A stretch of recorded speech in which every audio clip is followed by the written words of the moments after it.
Oh, really? Can't handle full screen? Okay, let me see if it'll load.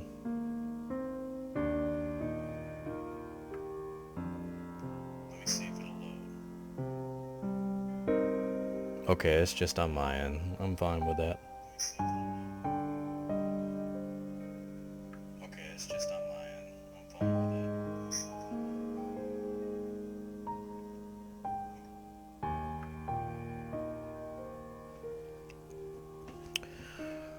Alright. Come on. What in the world? Oh, okay.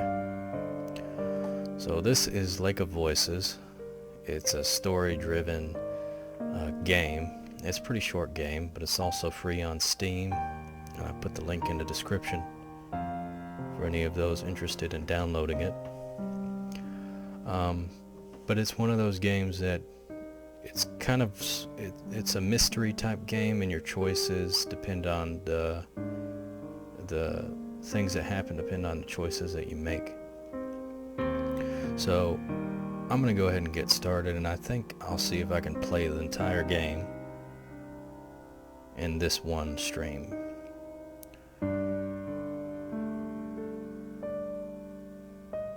And it's fairly new too. I'm just gonna go in the settings while I'm talking. It's fairly new. You can see it was released near the beginning of September, but it wasn't fully polished. But now it's got voices for the majority of the game, I think. I don't know. I mean, I just found it on Steam, and I thought it would be fun to play, especially with Halloween coming up. But everything looks good. Sound volume, music volume. I'll keep the music the same. Oh, my face is syncing a little bit better. Good. Alright.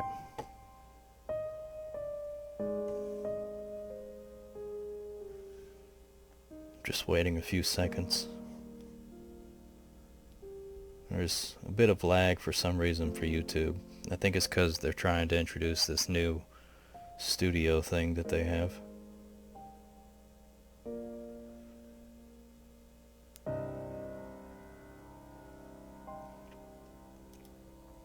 You could check out the gallery, I guess. Is that it? Is there a gallery?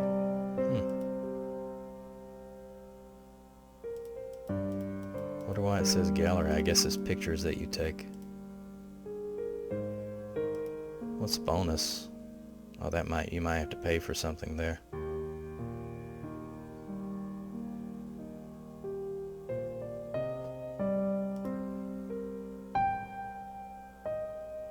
Text speed.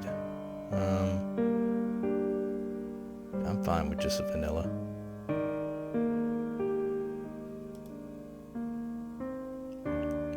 Alright, well, I'll go ahead and get started now. Looks like my screen's come up.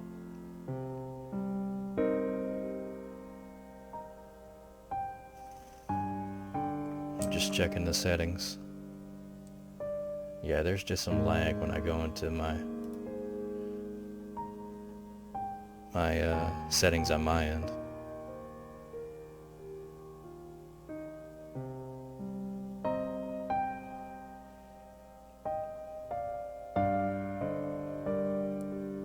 Okay, so it looks normal. Final sound test. Okay, so it looks normal. Okay. Final sound test. Alright. Alright, well, I guess I'll get started.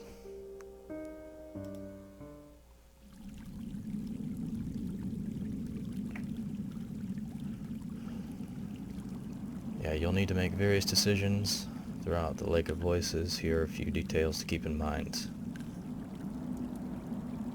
Certain choices are timed. Time running out is something to completely avoid. In some cases, not getting involved can open new possibilities. Other choices are timed. Those options determine whether Kika has any special affection for another character or not. If you survive until the second night, the story will branch into one of 5 different plot lines based on your earlier decisions. The other characters cannot manage all situations in the various plot lines, regardless of what you do.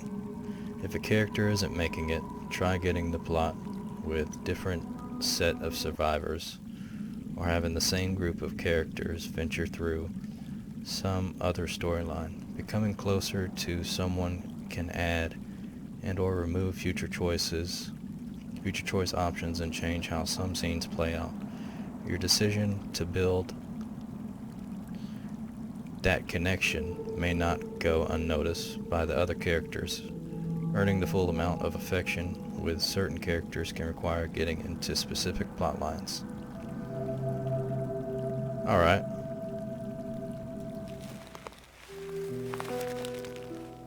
My grip on my lantern tightens as the fog around us thickens while the forest and the area are relatively safe compared to the Senlos. I can't help but feel my hair stand on end the further we get. My freehand fingers the hilt of my sword, something akin to a nervous reflex. Have you seen it before?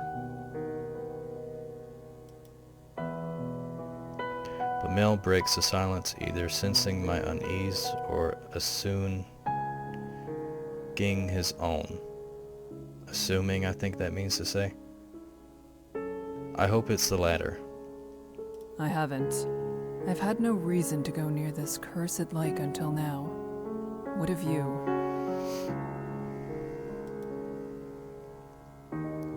Bamil scratches his chin casually, as though I asked what his favorite food is. I traveled the long way around it once before. Not so pleasant. Something about it just frays your nerves. Although, even being near it is enough.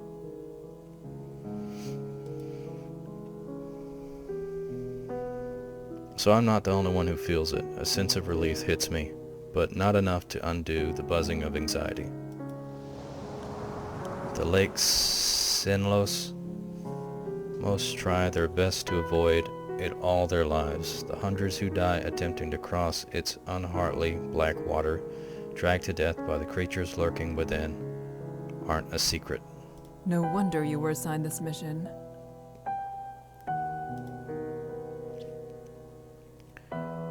There are few who've had first-hand experiences with the place, even if from a distance. He'll probably keep being picked whenever they need someone to cross for however long he's with us. Bamil shrugs, bringing my attention back to the dark path before us. At least we're taking the bridge this time. It'll only take 2 days instead of double that, and the sooner this place is behind us, the better. It would be preferable not to risk it. But time is of the essence. We don't really have a choice. One of our allied villages, Hemmer, is being harassed by brigadiers, a band of ruffians. We don't have many guards to send as an assist, only Bamil and myself. The least we can do is arrive before we are too late to be of any use. These kinds of squabbles often happen, but have to be put down lest they turn into a blood grudge or all-out war. The last we heard, neither option was that far off. I can also see why they chose you to come out here. I glance at Bamil, an eyebrowed raise. A slight smile plays across his lips. Yeah, I don't see him surviving very long. You're always so calm and so serious. Nothing can get to you. You're the best choice they had. A smile now tugs at my own lips. I would like to thank him, but that wouldn't be so calm and serious as he just described. And if that's how he sees me, I'd like to keep it that way. My lack of reaction only makes his smile grow, and he chuckles a bit before refocusing on the path.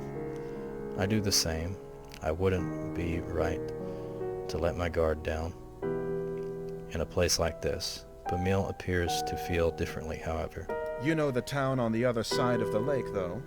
It's not so similar to ours. If all goes well, perhaps we'll have enough time to enjoy the new area.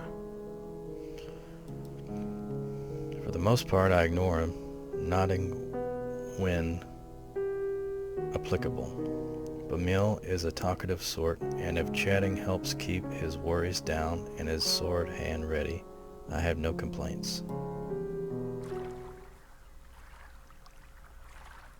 After a time, the thick fog surrounding us begins to clear. A slick wooden dock becomes into view, and with it the sounds of water gently lapping at its sides. Yeah, I need to read a little bit slower. I'm trying too fast. Bamil shifts beside me, stretching his lantern arm as far as it will go. He seems tense. Someone's already here.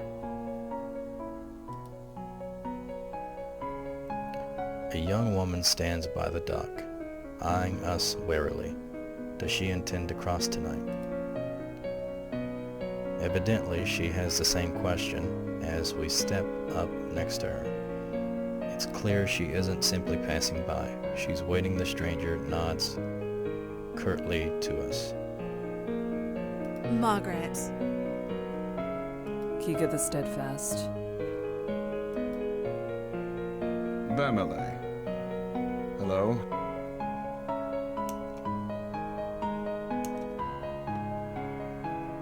There is a stuffy silence. Margaret turns to gaze out across the lake, expression unclear, with not much to say. Bamil and I do the same. From here, the black surface of the lake looks disarmingly calm. Wind rushes across its surface, a sound like whispering. Though perhaps it actually is whispering. I concentrate, trying to place the difference, searching for breaks in rhythm. After a few seconds, I feel foolish. It doesn't matter what the noise is, whether I hear them or not. We're not alone. The Nixie are out there. A feeling that I can't quite shake tells me they've already noticed a little group of people on their shores. It feels hostile. My stomach sinks and I instead address Bamil. Where is the guide?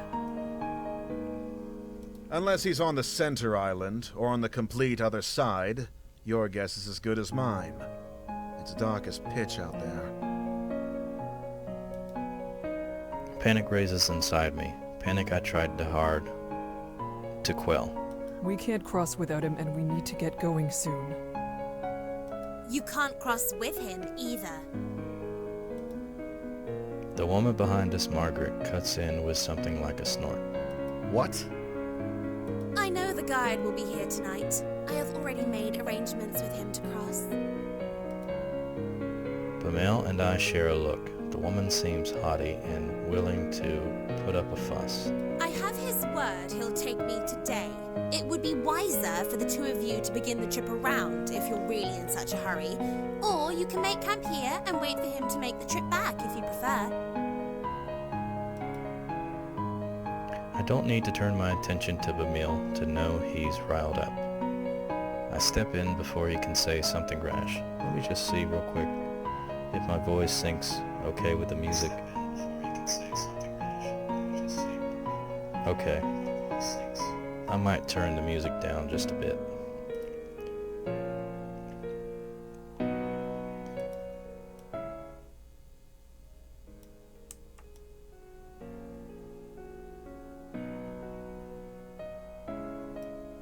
That's good. Okay. Even if that is so, my companion and I must begin the trip tonight.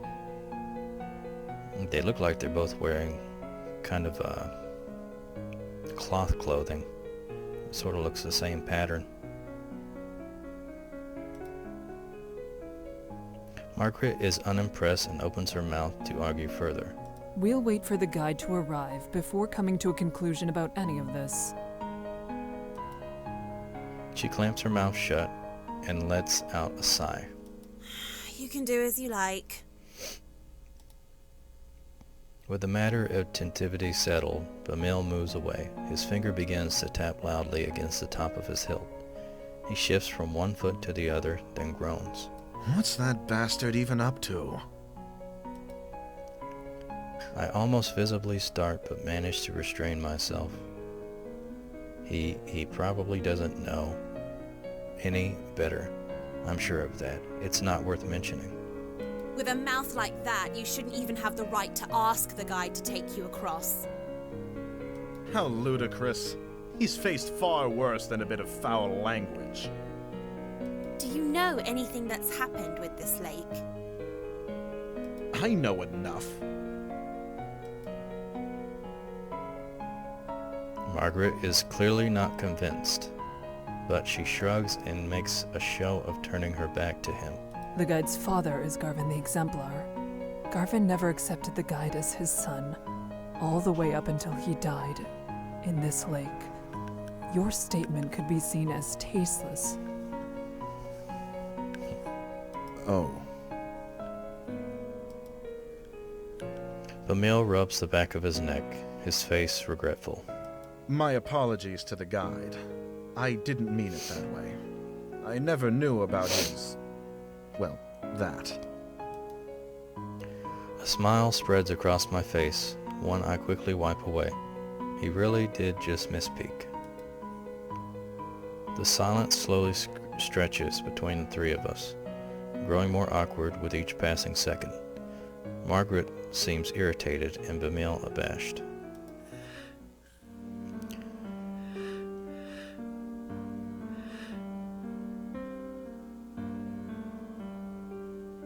So I guess I'll say you're quite informed, Margaret. It's been years since the time of Garvin the Exemplar. It's impressive you knew. I think I might be I think I'm playing as Kika the whole time. Margaret smiles, lifting her chin into the air. The over-exaggerated action is somehow pleasant rather than belittling. She's so much happier than I anticipated. Yes, I do like to stay informed. And you knew too. Good. This lake shouldn't be allowed to swallow even history itself.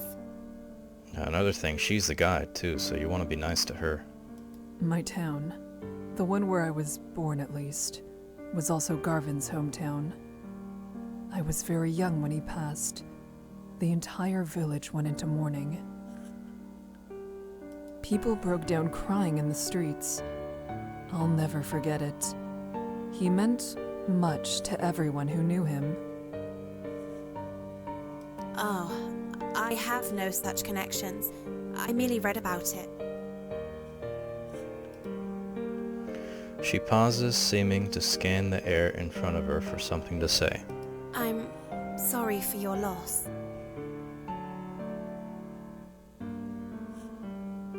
It's all right. Thank you.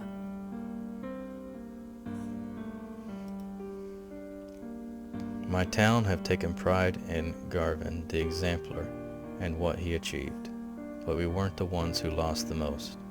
That would be his family. We each remain locked inside our own thoughts. Not another word passing between us.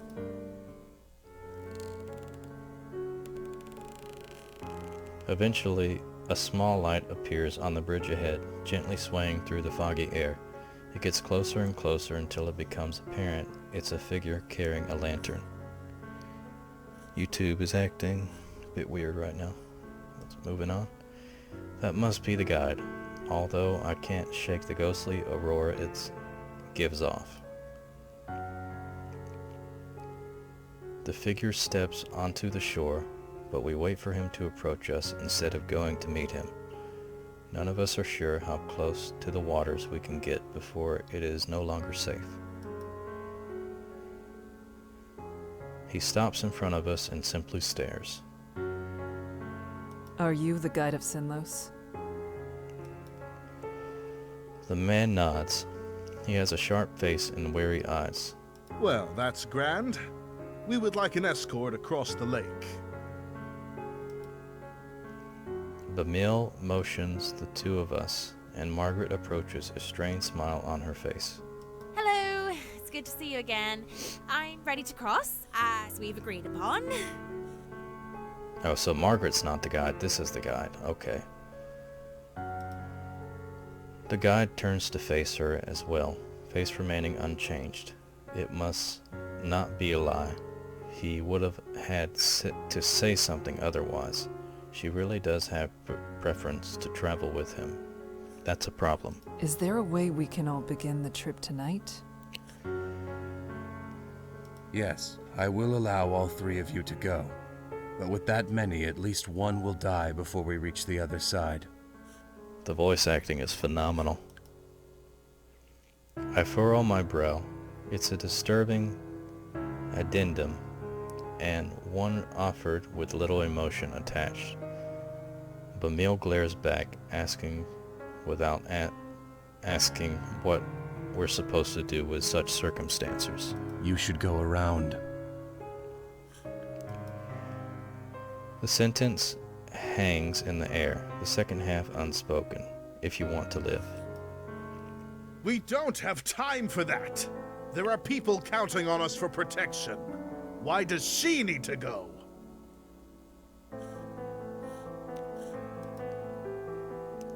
He jerks a finger at Margaret, whose face controls with anger.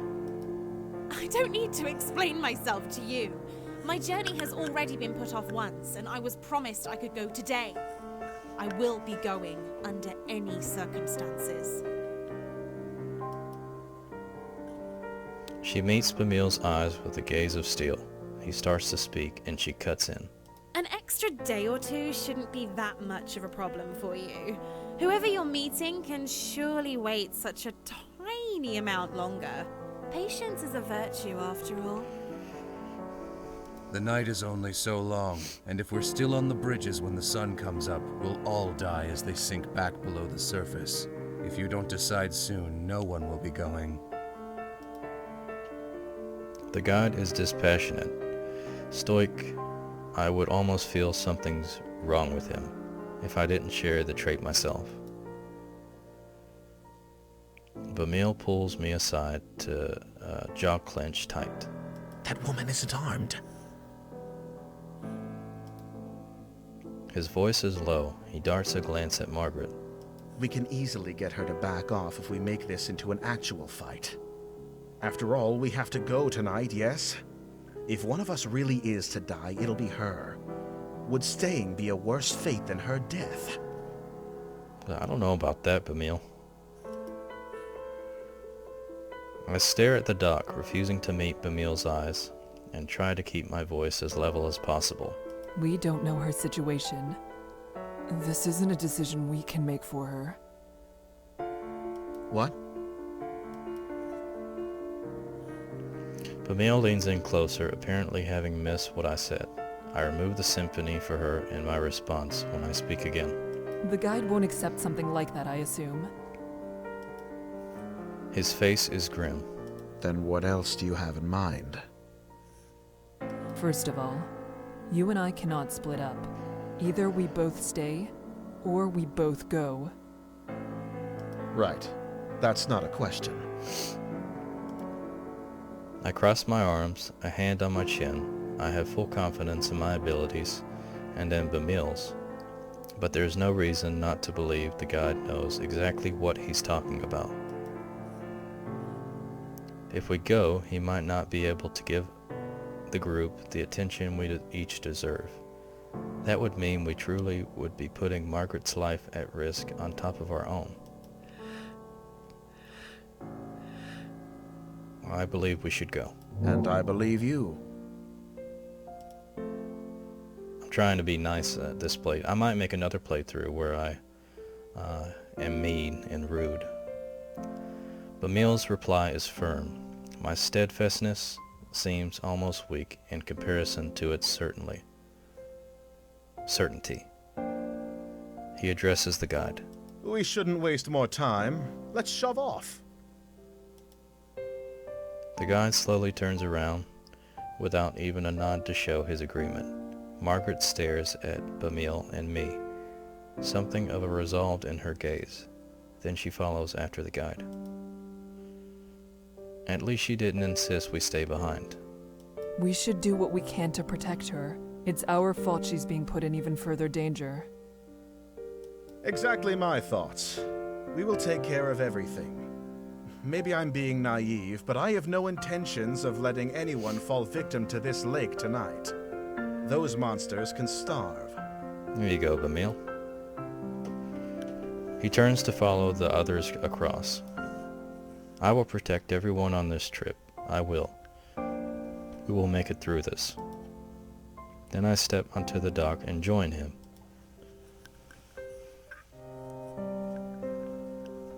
As soon as I step onto the wood, the temperature drops. The light of my lamp shines against the water surface, as reflective as a mirror, until we reach land again. Death is only the small mistake away. We fall into line, with the guide leading the way. Margaret stays close to him, and I behind her, watching to make sure she doesn't slip on a stick, wet wood. Bamil brings up the rear. Each of us hold our lanterns in front of us, but it does little good. The fog is thick and high and nigh impenetrable, consuming the light as if hungry for it. Above the surface of the lake, it's deathly quiet. No longer is there the whispering wind nor the sound of water lapping against the shore. It's just our own mismatched footsteps and the sound of my quickened breathing. My eyes drift back to the lake against my better judgment. It's no wonder there's not even the sound of water, with how still the surface is. It seems almost sturdy with the sheen of black marble floor. I've heard rumors the water of Sinlos is heavier, more difficult to disturb than natural water. That just the weight of its oppressive cling is enough to keep someone down, even without them.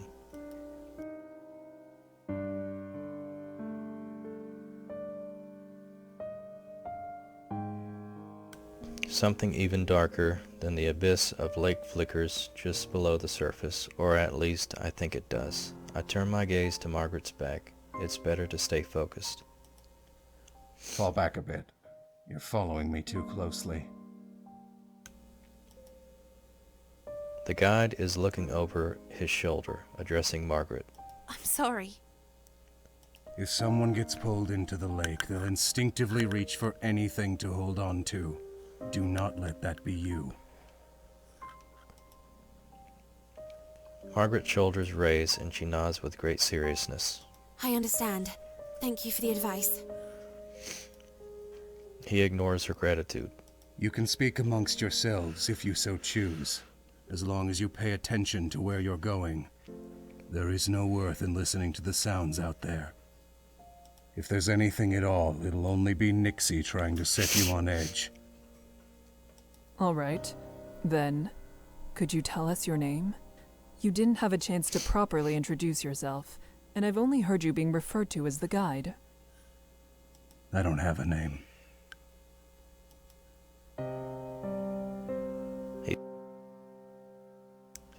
He's facing the front again, his voice as expressionless as before. I have no way of guessing how he feels as he says this. Oh. It's probably not something he wishes to talk about. However, there was something else I wanted to say, so changing the subject is not difficult. Give me just 1 second.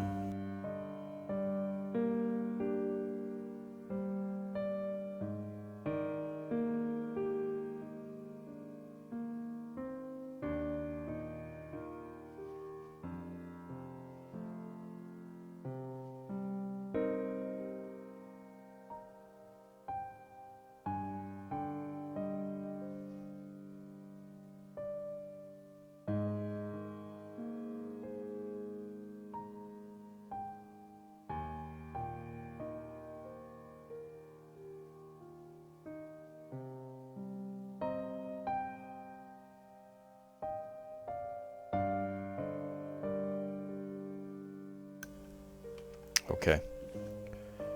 Margaret, thank you for allowing us to join you. Margaret shrugs non-committally. Non-committally. It wasn't exactly up to me. The guide said he would take you. She hesitates, and then she looks tentatively over her shoulder at me. But thank you for saying that. It's appreciated. Bemele and I will do our best to be an asset on this trip, rather than a burden. That's nice. I'm not afraid to be out here, though. Still, at least with your training, you should be able to take care of yourselves. I admire her resilience. It's comforting to know that everyone here is so confident in their abilities, not enough to forget how terrible it feels to be over this lake. I am not sure if this is fortunate or unfortunate. Believing yourself to be secure doesn't mean that you are. As the conversation lulls, a new sound breaks through. It's the whispering noise again. It's the chatter of inhuman voices, and this time coming from all around us. Taking care of yourself is exactly what you need to do. The guide is speaking again, except louder, as if to cover the Nixon's voice with his own. Work to survive at all Nixie. costs, and hope that everyone around you has enough sense to do the same. That's the only way you'll make it to the other side. Margaret nods in response, but I hear a grunt from behind me. Groups tend to go further when they work together to achieve the same goal. The guide doesn't say anything in response to Bamil's grumbling either. I'm not sure whether he didn't hear Bamil, or whether he just didn't feel the statements made thus far are worthy of addressing. I have a feeling it's the latter.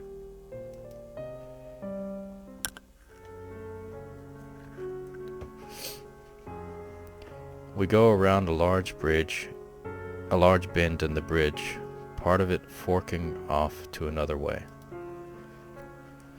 I wonder how the guide knows each one of these essentially identical paths is correct, when something in the corner of my eye catches my attention. I believe I saw something over there. Keep walking. No need to worry. The guide's voice is calm and level. I decide against pressing the issue, not wanting to set everyone even more on edge. What did he say? Perhaps not wanting the conversation to be caught by the guide, he speaks softly, though I couldn't quite hear him because of it. I take my eyes off Margaret ahead for the moment, to explain it to Bamil and stop dead in my tracks. Only one word is able to escape me in my stoned state. Yeah, I can see that. Behind. Behind Bamil stands another figure, looming in the darkness. Seeing my face, Bamil grabs the hilt of a sword. He wipes around, then staggers swiftly backwards. Several meters away, a crooked, twist black figure hobbles its way towards us. Some kind of liquid drops off its head. Curling around the edges of its face, it almost looks like it's crying. Bamil backs up until he's standing beside me. The figure continues to slow advance, head jerking from one ankle to another. What on earth? It's one of them. Yes, Nixie that stumble across the bridges looking for opportunities. The guide is standing next to us. I didn't even notice him approach. The ones that can make it out of the water are generally referred to as prowlers. I had no idea things like that were out here. Is that what Kika saw down the other path? The guide says nothing instead of returning to the front of the party. Margaret watches him pass. Her frustration morphs into nervousness, optimism, when something seems to come into her mind. Well, Nixie aren't slowed down much by swords, but but at least the light keeps them away, right? Margaret hands grips her face tight, and desperation bleeds into her voice. I bit the inside of my lip. Direct light will force it to return to the lake. However, it'll try to drag the light, or you, down with it before it goes. He's so dark. Instinctively, I reach for the hilt of my sword, despite the fact that it would do little to protect me. The prowler is getting closer, jerking forward, stopping, then resuming its slow advance. Okay, does anyone have a light we can leave here? That way it won't follow us. Only matches. Pamil spits. He's the one bringing up the rear, so he's the one most likely to be in danger if he keeps following. The guide, however, moves forward. Don't forget it's there, don't let your guard down, and don't get left behind. What? How am I supposed to keep walking with this thing at my heels? You said it wants to attack. Don't give it the chance. Pamil sputters in anger, and the guide summarily ignores him. I solidly grab hold of Pamil's upper arm. Here, I'll lead you like this, and you can keep your focus solely on the prowler. Make sure it doesn't get too close. Pamil eyes the guide with unresolved hostility, but allows himself to softly sigh in relief. He gazes at me with fondness. At least there's someone I can count on. Despite the fact I'm going against his advance, the guide says nothing more. It's clear now that he doesn't give a damn what we end up doing. Some part of me is glad for that. I want to help everyone make it through, and it would be worse to have to persuade the guide every time help was necessary. Kika, thank you. Pamil places a gentle hand on my shoulder.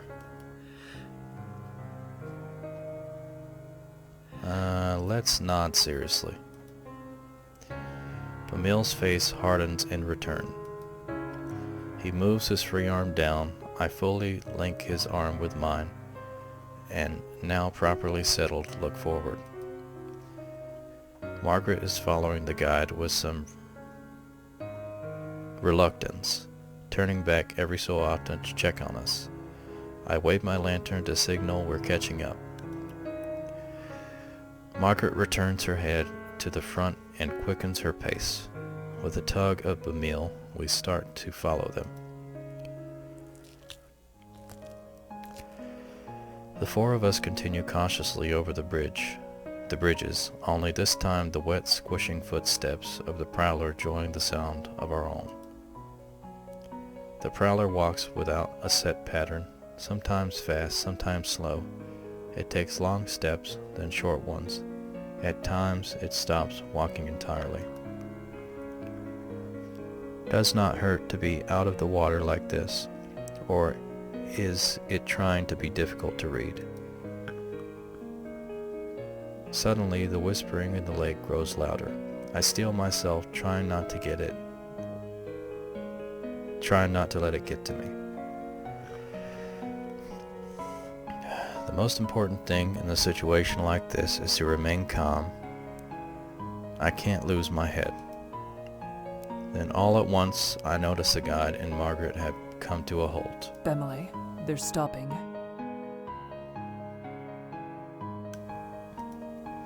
Emily slows down as I do, and as we near Margaret's back, Margaret says with something akin to distress, There's another one. There's another one. I tug on Pamil and he understands. We draw up close to Margaret, ready to protect her if need be. But the guide holds out a hand. Don't get any closer. Just over his shoulder I see another prowler stumbling towards us, white liquid dripping from its eyes. The guide's hand turns over in the air, palm up. Give me a lantern. We'll throw it. Margaret extends her own with a trembling hand when Bamil speaks instead, his back still turned. If you have to take someone's, take mine. Yes, an extra light won't do us much good when we're standing this close together. Margaret takes Bamil's lantern from him. Guarded relief displays on her features. Thank you. She hands the lantern to the guide, whose hand grips it tightly, knuckles growing pale. Stay here. I can't throw it too far. The light will blow out before it reaches the Nyx.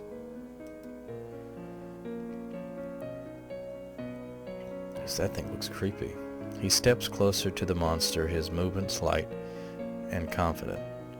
As he nears the prowler, starts to back away. Is it only the approaching light that's making it retreat? Or are they afraid of him? The guide is far enough away from us that the fog is partially obscuring him, hiding his movements. The voice from the lake grows louder and louder. Water suddenly begins to splash across the lake and the distance onto the edges of the bridge. They want to mess him. They want him to mess up. I don't notice how tense I am until Bamil eases my grasp on his arm. Then suddenly the guide takes multiple long and fast strides forward, throws the lantern, and jumps backwards to regain the lost distance. Shh. A sharp hiss, then a deep splash, and the voices of the Nyx grow quieter. Not silent, but quieter. A sigh escapes me, and the guide comes back to our group. We should keep going before it comes back. I glance at Bamil's and realize he too is looking relieved at the guide before us. And then I see it. The first prowler is still there. It's right there. Pull Bamil forward. I shift around, pulling Bamil behind me. The prowler lunges after him, barely missing Bamil, but striking my lantern instead. The fire goes out, and the two of us are plunged into an unearthly darkness. Then there's a slick splash. I realize the Nyx has retreated into the water. Somehow Bamil and I are still standing. We're still here. Kika, thank you. Uh-oh. I can't respond. Something cold, wet, and slimy has grabbed my ankle. Kick it off. I kick my leg out as fast as I can, and the Nyx hold slips. I can't pull with the momentum I've gained against it. Margaret rushes to my side, her lantern hanging out towards the Nyx. The light brushes its face. We see it for an instant. Its eyes wide, and then it slides back into the smooth surface of the water. Bamil grabs Margaret and I both, helping us toward the center of the bridge and cussing under his breath. I only looked away for 1 second. It's fine, Bamele. We're all fine. Are you actually all right?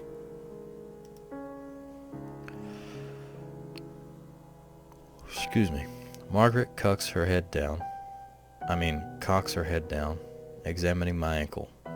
But there's nothing but a wet smudge around my trousers. I am fine. I say that, though I don't actually want to let go of Bamil. I need to in order to relight our lantern and provide us actual safety, but I feel such a strong desire not to be alone in this moment. I shake my head roughly and let go of him, relighting the lantern as fast as I am able. Kika, thank you. Again. You saved my life. I won't let this happen again. Yes. Yes. It would be good for all of us to pay more attention. Margaret nods solemnly. Suddenly, it seems like we're all on the same side. It isn't only Bamil and I. She is with us in more than simply presence. Yeah, I need to keep reminding myself to read slower. The guide's voice, as cold as the monster's grasp, ends my train of thought. We lost the lantern I threw. The Nyx grabbed it after the light went out. Margaret makes a noise. I glance over, wondering whether she's upset. But there's a small smile on her face instead. It's better than them taking anything else.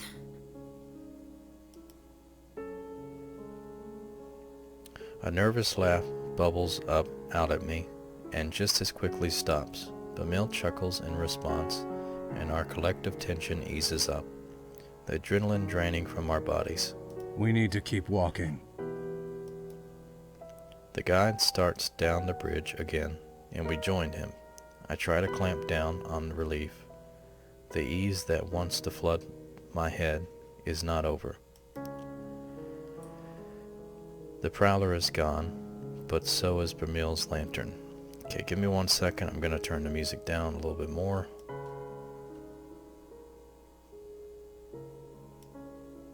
Okay.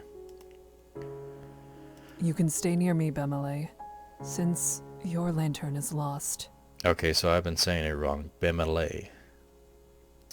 Alright, Bemele. I appreciate it. Margaret goes... Oh, this game's making me tired. On ahead of us. Bemele stays by my side as I keep at the end of line. The breath of release from Margaret and Bemele is quickly swallowed by the somber atmosphere of Senlos as well, replaced by the gravity of near-death experience. Never mind celebrating his survival. Something like that shouldn't have happened in the first place. The memory of the prowlers reaching out towards us appears each time I close my eyes. Let me just make sure chat's working here.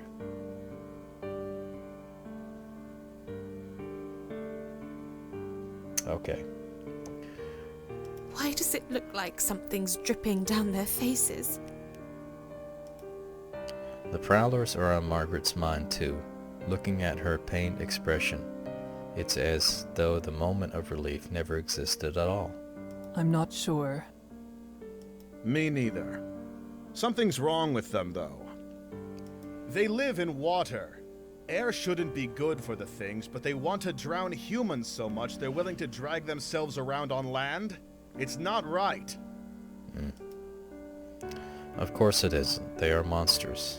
They likely do not understand even the concept of right and wrong. Well, I don't disagree that there's something very wrong about them. I truly, truly hope that's the last we'll see of the Prowlers. Something comes to her mind, causing Margaret to end her part of the conversation early. Since you two have to share a light, wouldn't it be safer to be in the middle? Margaret stops and waits for Bemele and I to reach her position. That way, you'll catch the edges of my light and the guides, and it won't be so dangerous if Bemele loses his position momentarily. That's a very kind offer, Margaret.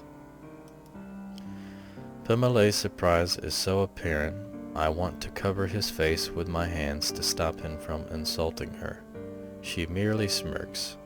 I think Margaret may be surprised with herself too. Bemele returns to his usual serenity. As thoughtful as it is, I, at least, am fine with bringing up the rear. I'm used to keeping watch for monsters, and since there are two of us, I can pay attention to the back while Kika focuses ahead. It's not my light, though, so I shouldn't be the one to decide what she should do with it. Margaret and Bemele turned to look at me in unison. Unison. Seems like it's my decision. Neither of them are wrong. As for me, my goal is to protect everyone. I can't very well do that with Margaret following behind us. But being stuck in the middle of the group could also be dangerous depending on what circumstances we come across. Getting pincered by the enemy would be an almost sure death, no matter how experienced Bemele and I are. I just don't know what to expect from this bridge, and that makes things so much more difficult. The current format has worked so far. So you're staying behind? Seems like it. Yes, I think we'll be good here. But really, thank you. That was a very kind offer. Well, all right. Margaret respects our decision and trots ahead a bit to catch back up with the guide, he who has paid no mind to the entire affair.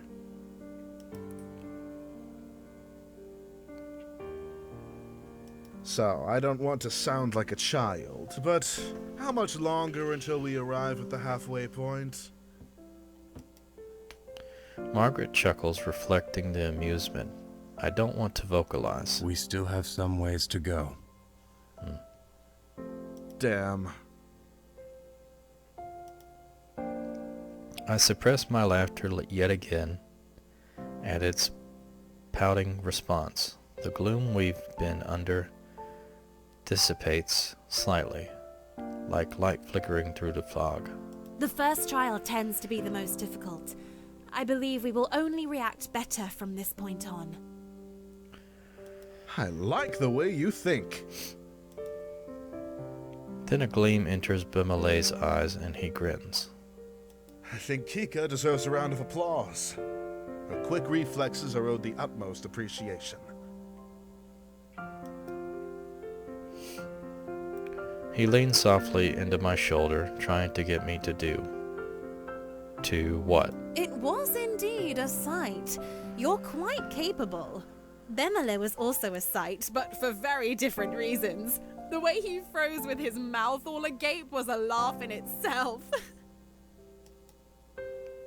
Bemele shakes a fist at Margaret in mocking anger, then shoots me an affectionate look. You should know, she and I are usually on equal footing.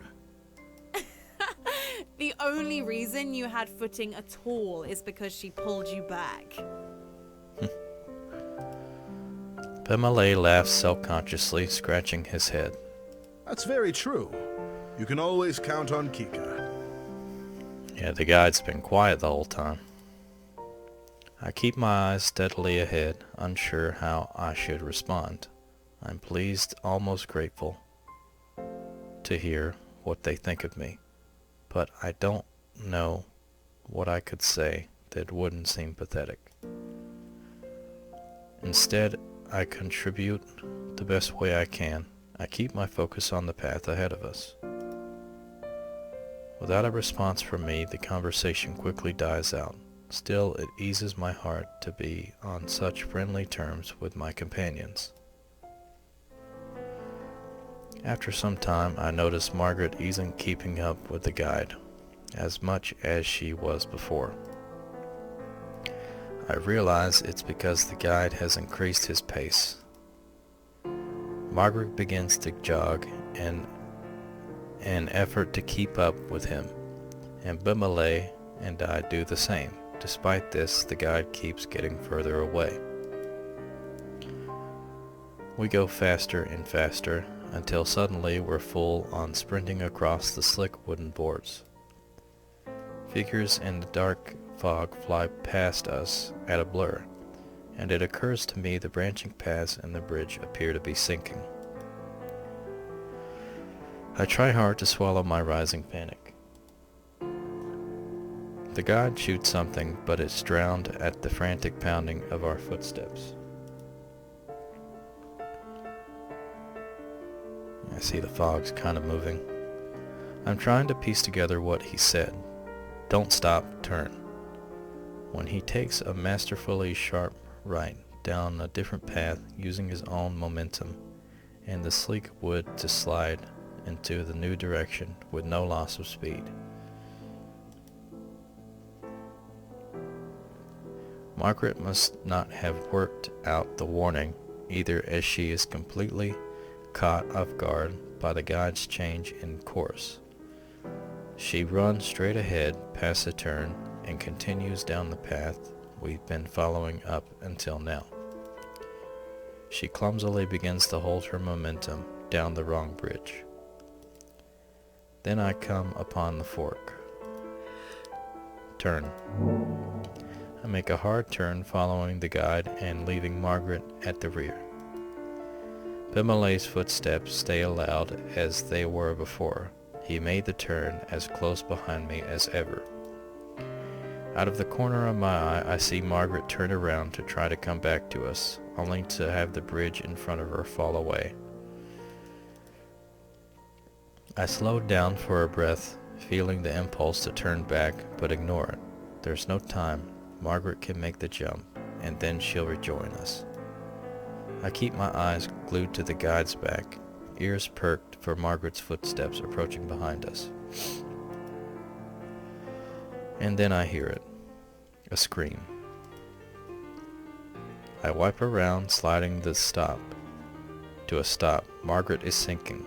The bridge she's on is sinking into the water. She's disappearing. She didn't jump. What are you doing?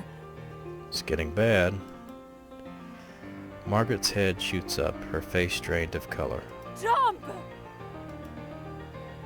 She stumbles near the edge of the bridge, staring at the placid water of the lake.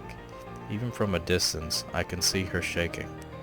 I can't say if it's from the bridge descent or her own fear. She barely seems to remain standing.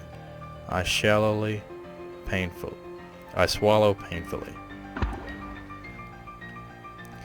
Margaret bends and tries to jump in the water. She curves into a small arc, achieving more height than she should, and lands directly in the lake with a muted splash. Oh, jeez. Bimalay starts beside me, but I grab his hand and pull. We start running again, leaving Margaret flailing in the water behind us. We don't need to watch this. We both know exactly what would happen to her now. Margaret's anguished cries pierce the night, then the screaming stops. My legs grow weak. It isn't right, but I push myself to keep going. Bimalay curses between heavy breaths, calling those things every foul name in his large book. I try to focus on the pounding of my feet, but my brain won't cooperate. Instead, I imagine Margaret's terror as she is clawed by pieces by the Nixie. After everything, I didn't help her. We left her in the dark. As the night wears on, our strength rapidly fades. How much longer will this last? People have to rest sometime. Almost as if in response to my thought, the guide abruptly halts. I skid to a stop as well, sliding on the surface of the wood. Why did we stop? Bimalay's voice is tired, but his guard is up. The guide doesn't answer, just stares at something slightly off out of view. I step up to join him, following his gaze further down the path. Okay, what is that? There, curled up in a little ball illuminated by the lantern's light, cowers a person. His hands grip his head, and he rocks from side to side, mumbling incoherently. It's a man. I'm sorry. I'm sorry. I'm sorry. I couldn't. I just couldn't. Please. I'm sorry. I'm struck with an array of questions. What is going on? Why would he wander out onto these bridges on his own? Did he make it this far by himself? Where were the others with him? Were there others with him? If that's somehow the case, I can't blame him for the state of shock he's in. The man stops mumbling. He glances above him, seemingly only just now having the strength to lift his head.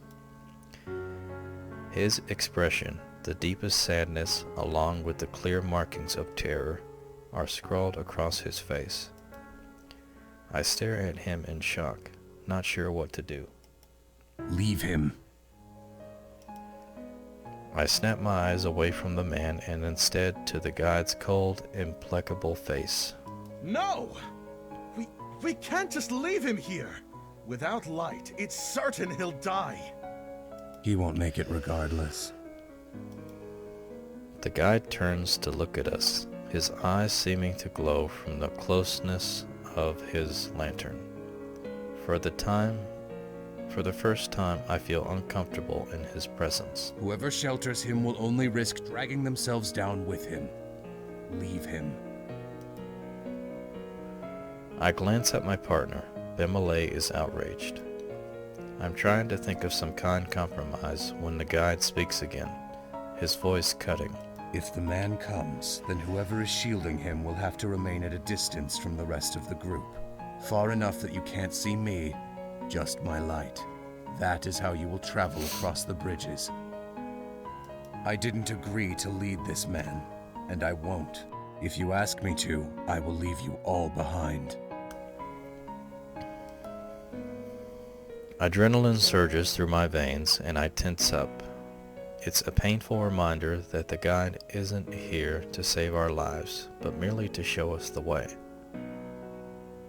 We're on our own. Bimale and I frantically stare more looks between each other, trying to communicate without words. Neither of us have a desire to speak and be the first to make a choice. The man is standing now, though still hunched with his arms wrapped around himself, as if expecting a blow. He stares at the ground rather than us. Because of this, I'm having trouble reading his face. What exactly happened to him? Are you well, stranger? Do you know where you are and why you're here?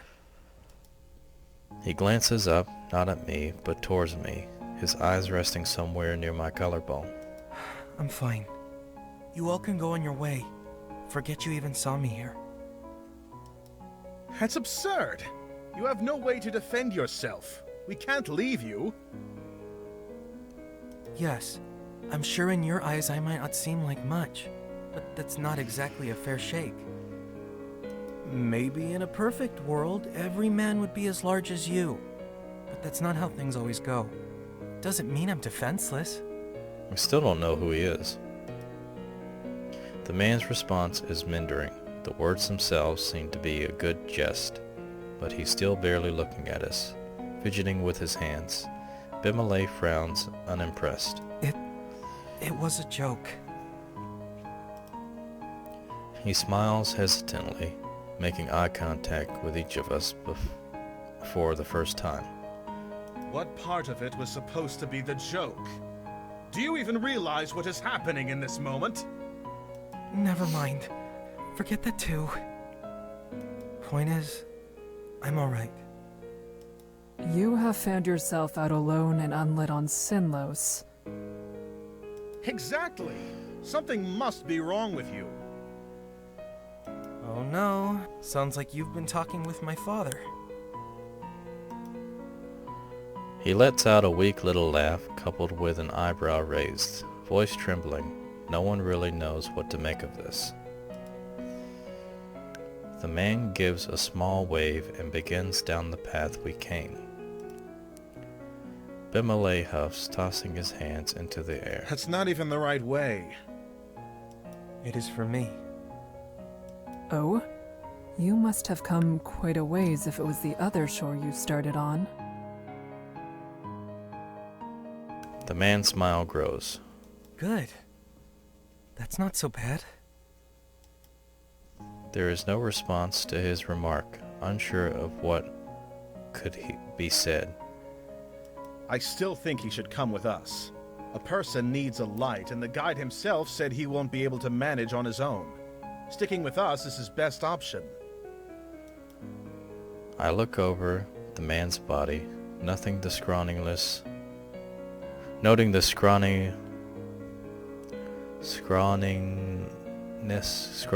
of his limbs.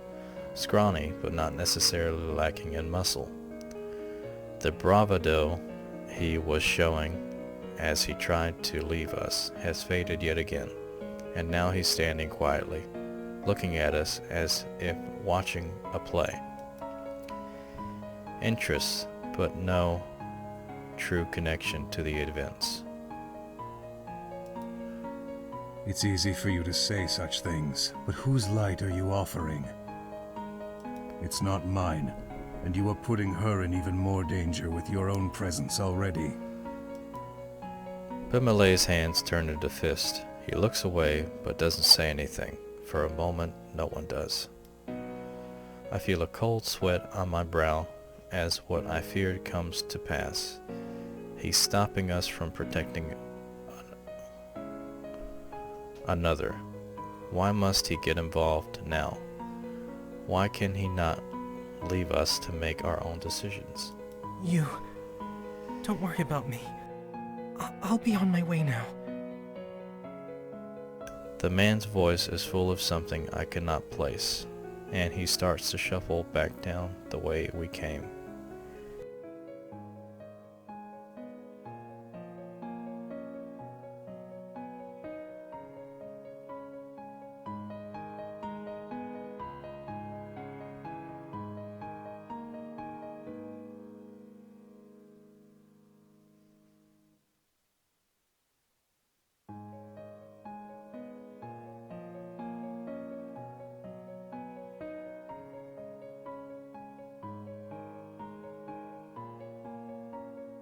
I have to sneeze so bad, but I can't. It's all this talking I'm doing. The man's voice is full of... Okay, yeah. I already said that. I know the guide wants to act as though there is no option. However, I could stay back without him. I'll put Bimelay and myself at significantly more risk. But at least this man will stand a chance. Put out a hand to stop him. I say do nothing.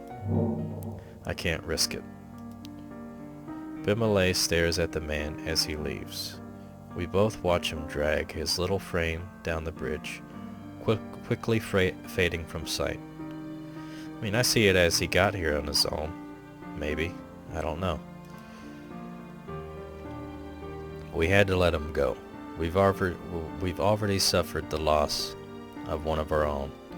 Yeah, I think that was the right decision.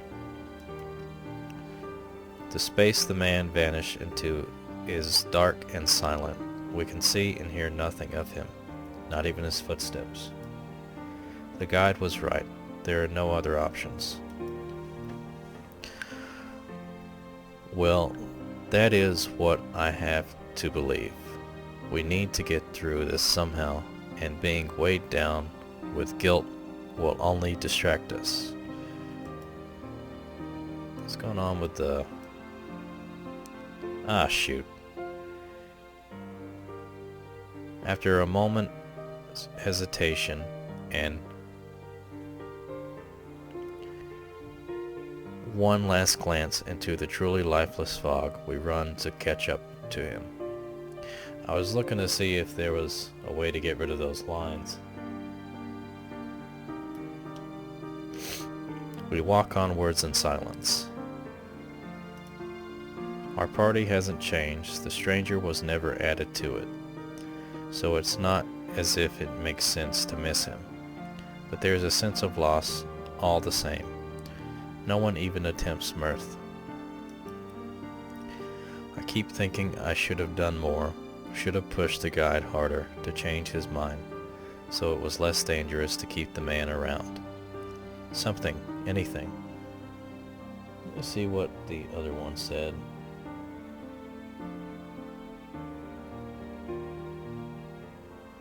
Yeah, it just said the guide starts moving at a quick pace. Okay, so that's the only one I missed.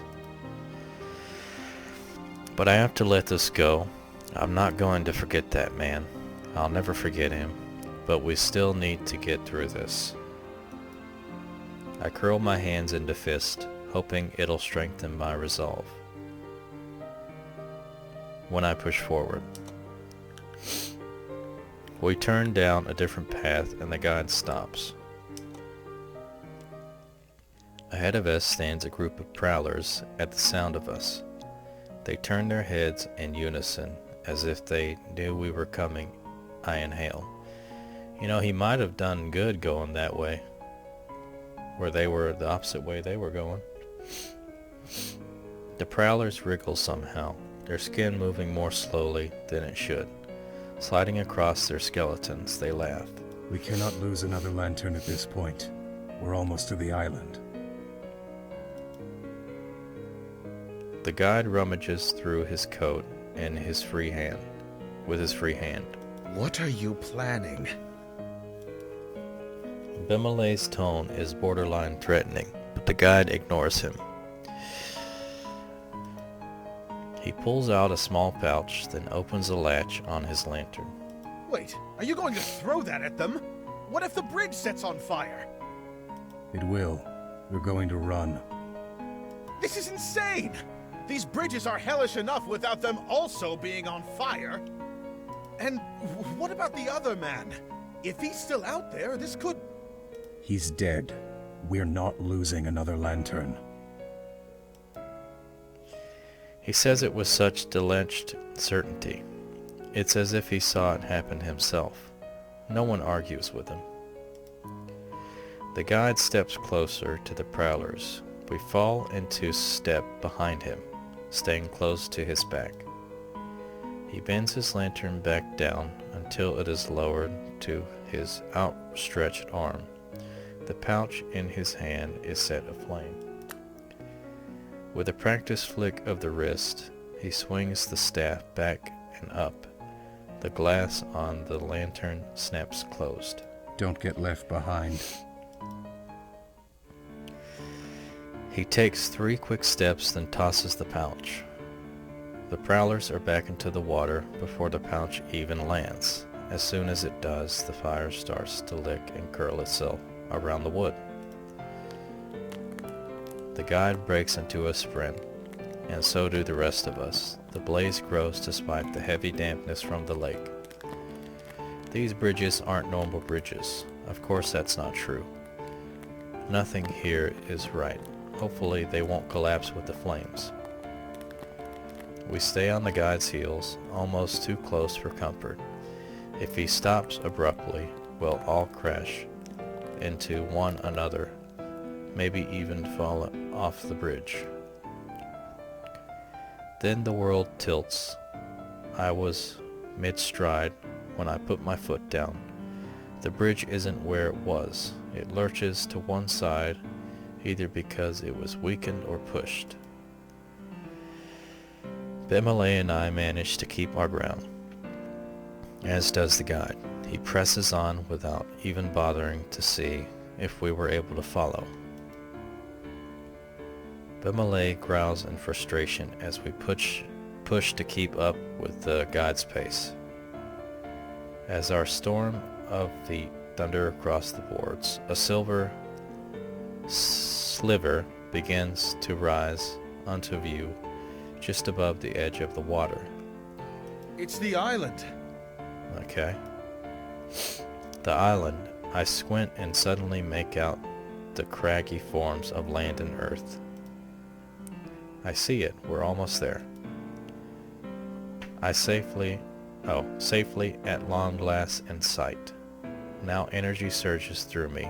We push ourselves faster, longing to put those godforsaken bridges behind our backs. All at once the bridge ends and our entire group rushes ashore. Earth, solid earth, a haven from the water. I catch my breath while still moving even further away from the dark shoreline. I can't believe we actually made it. Oh man, I want to go to bed after this. Even more difficult is the idea that we're only halfway done. When night falls once more, we have to do it all again. A heavy arm falls across my shoulders, and I straighten to see Bemele smiling wearily at me. Good work out there. It's not the usual commendation of a job well done. There's sadness, perhaps even sympathy, in the sentence. It ends flatly. Unusually, Bemele's comfort and good nature gives me at least the urge to smile, but right now it feels like a hollow victory. Despite still having the comfort of one another, we were incapable of doing any true good. We were only able to save ourselves. A quiet moment passes between us. And then the guide is there. He moves so smoothly that his steps on the soft sand are nearly silent, and his dusky clothes blend with the thinning of the night.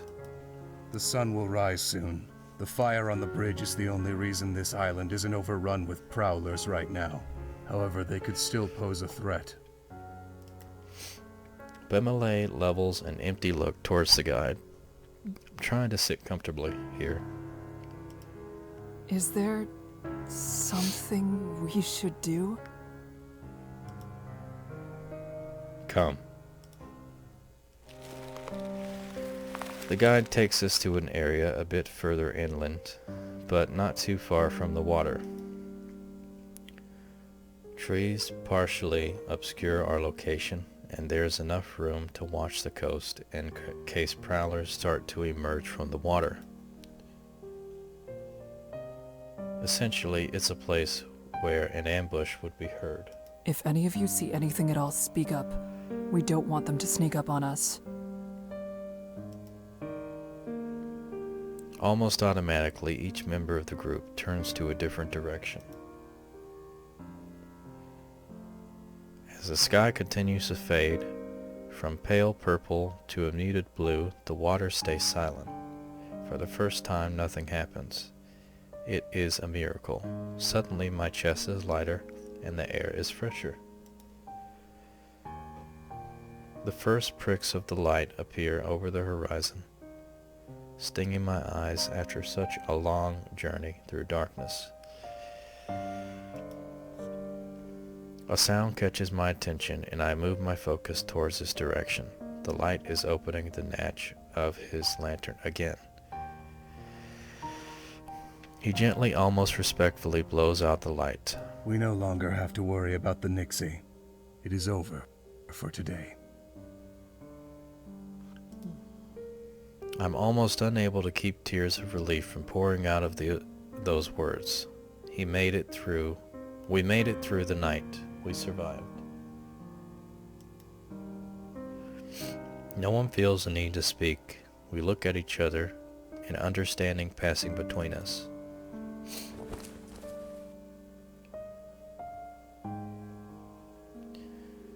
Then we find our own space as comfortable as we can get and lie down for the rest. We weren't sure would ever come.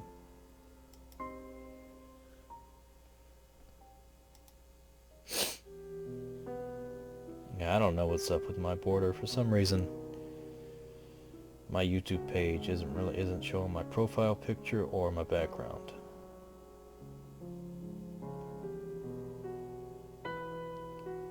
Yeah, but I'm still streaming.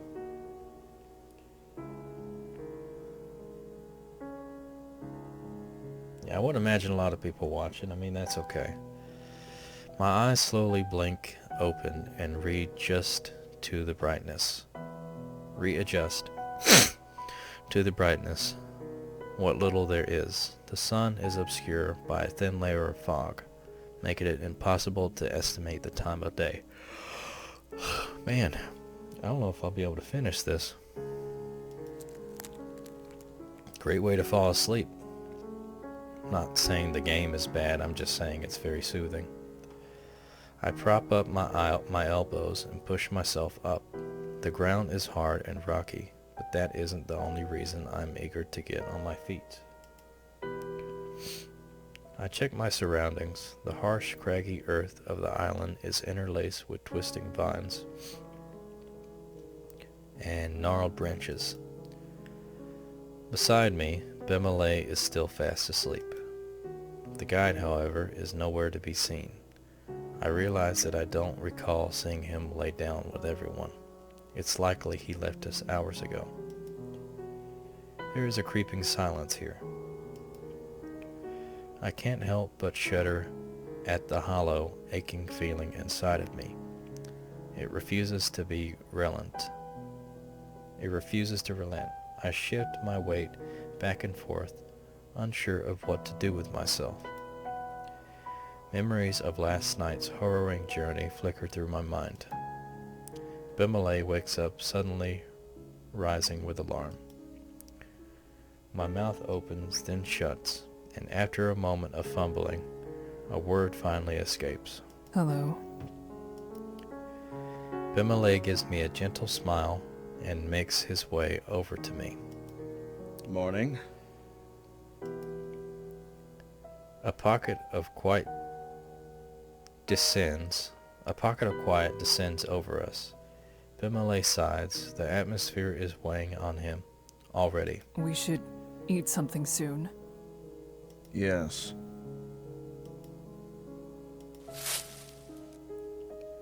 A distant rustling of the leaves around catches my attention. The guide appears, emerging from the thicket. Bimile glares at him as he makes his way over. The Nixie will not tread on land in daylight. However, being near the shoreline is still dangerous.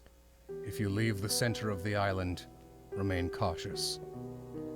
Before the sun sets, I will be in this area. It would be wise to meet me here before nightfall.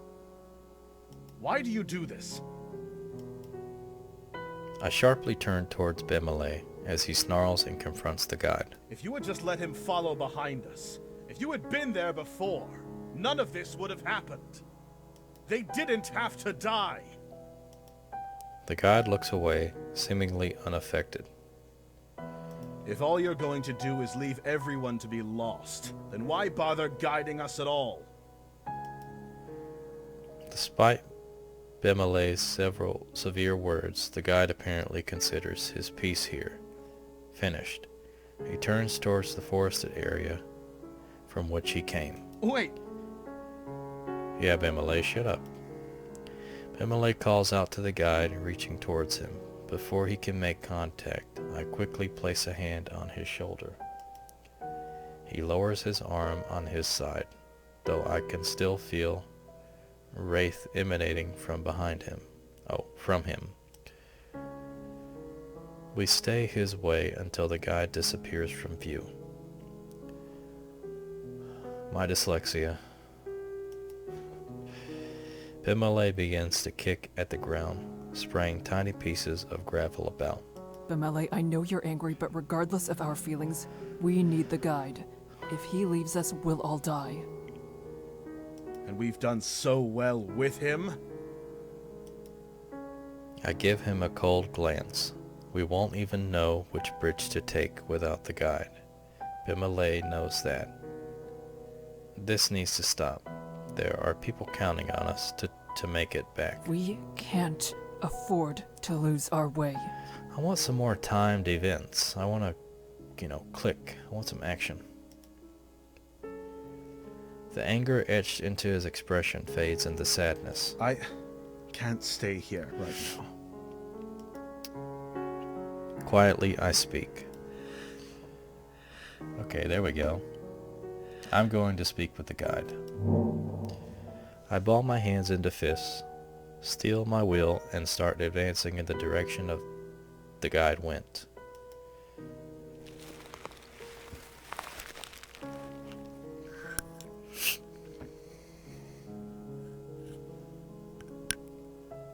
I push my way through the branches and reach the other shore of the island. I look for the guide, but he's nowhere in sight. How? Where could he have gone? I search the area further without success. The island is not in any way large. If I have not found him, I can only be because he does not wish to be found. I sigh as all motivation leaves me. I think it simply need to be alone. Okay. It seems as though my wish to be alone will be granted. There's no sign that they will be returning. A cold chill somehow wipes its way down my back, despite the calm of the air. I keep my gaze on the dark ground, taking a breath so deep it stings the back of my throat. As I steadily empty my lungs, I try to empty my mind of all thoughts. I do not know what I'm doing anymore. Nothing is straightforward. I find something familiar and powerful in my thoughts and latch on. The mission I have to try and focus on the mission. I need to be strong.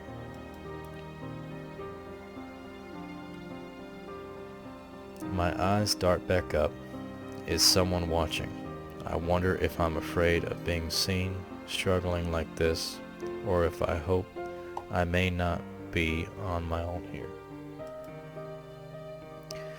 It doesn't matter. There is still nothing but the silent island. Time seems to indefinite around me, passing slowly on the silent. It almost seems to move slow. As a stagnant pond, I shake my head, bearing the thought. It's irrational, but I cannot bear to think of even old pond water.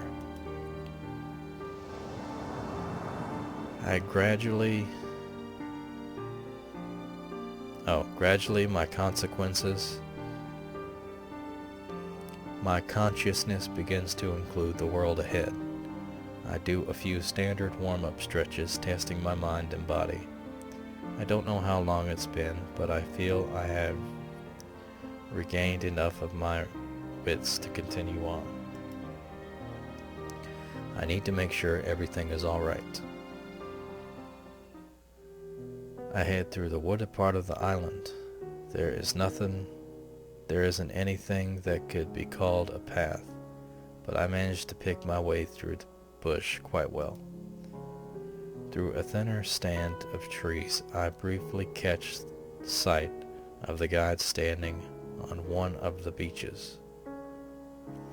He seems fine, but even though I'm sure he turned his head toward me, he makes no show of acknowledging me. I continue my check without heeding that. After moving on, I find Bimele in a jagged clearing, leaning against a tree. He's already noticed me, and it's looking my way. Smiling as I get closer, I can pick up the sadness behind his jovial expression. How are you faring? Any problems? Everything is fine. I came to check on you. How kind. I've calmed down since then. I'm glad to hear that. Is there any way I can help or anything you'd like to say? He raises an eyebrow. At that, his grin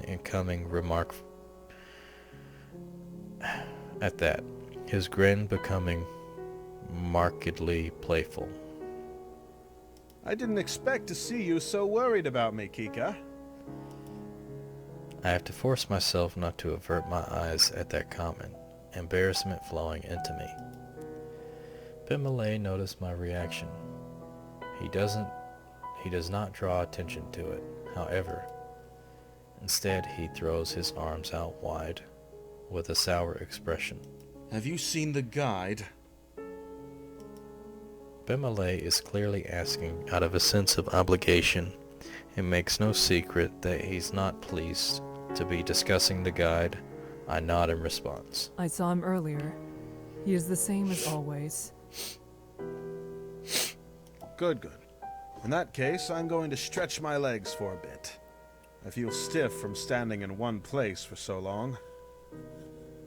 Okay.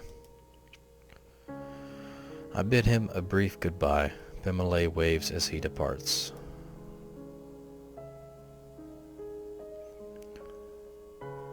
I find that I've been pacing back and forth for quite some time. I finished my check a while ago, so now I have nothing left to do but aimlessly wander. I'm overcome with restlessness. This island may be safer than the bridges, but that is far from enough to ease the mind. I quietly sigh and decide to wait on my own. If I go back now, whoever I encounter will know that I don't want to be alone. That is more troubling than simply staying where I am. I sit down and silently listening to the ambience of the island as I wait for time to pass. I can only hope this will all end before I can no longer keep myself together. I'm gonna save. I'm not gonna end it. I just want to save though in case something goes wrong. Alright. The sun begins to descend in the sky, and the light starts to fade into the fog. I feel relieved that it is almost time to leave this island. A chill slips down my spine at the thought of what comes next. However, Bemele soon arrives. He gives me a half smile as he waves. Hello there. I wave back and walk over. I'm glad he's here. I don't want to be alone any longer. Hello. The atmosphere grows tense as the quiet stretches on. Bemele seems torn between saying something and keeping his silence. Before too long, the guide arrives. His presence snuffs out all chance of conversing definitively. I keep my focus on steadying my breathing, bracing myself for what's ahead. All three of us wait in an uncomfortable silence until night falls.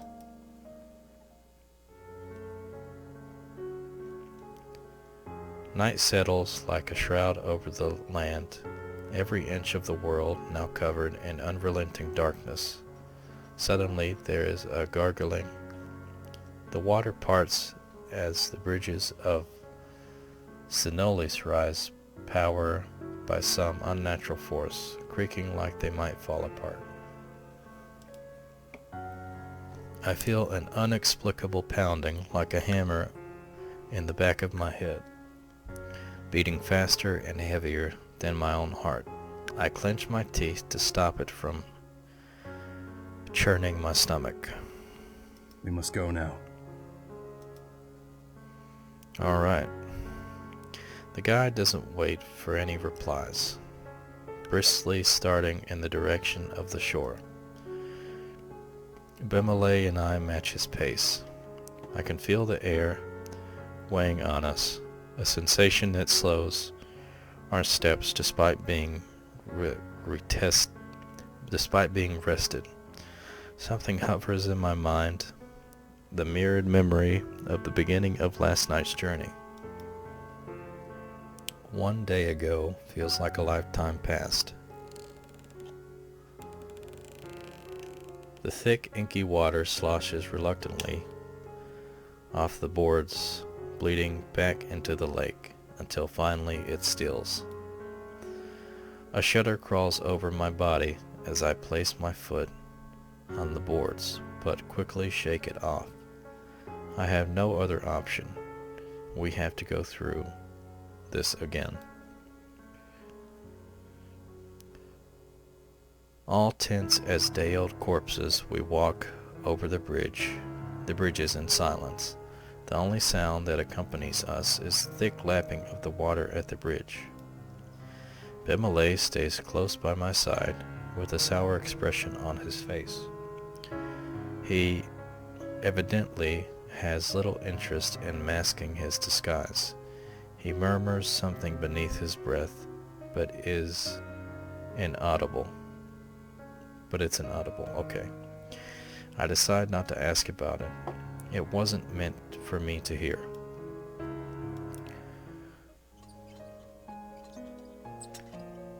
It feels as though barely any time has passed between it, as explained by half the night has crept by. We encounter a few sunken bridges which force us to reroute, while other paths were rotten enough to make us stagger a few steps. Okay, that's better.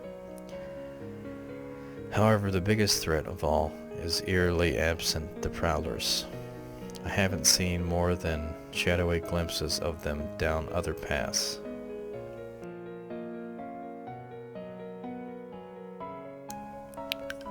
And even those may have simply been tricks of the fog. I feel I may be even more on edge tonight than the last. Judging by Bimale's tenseness, he isn't set,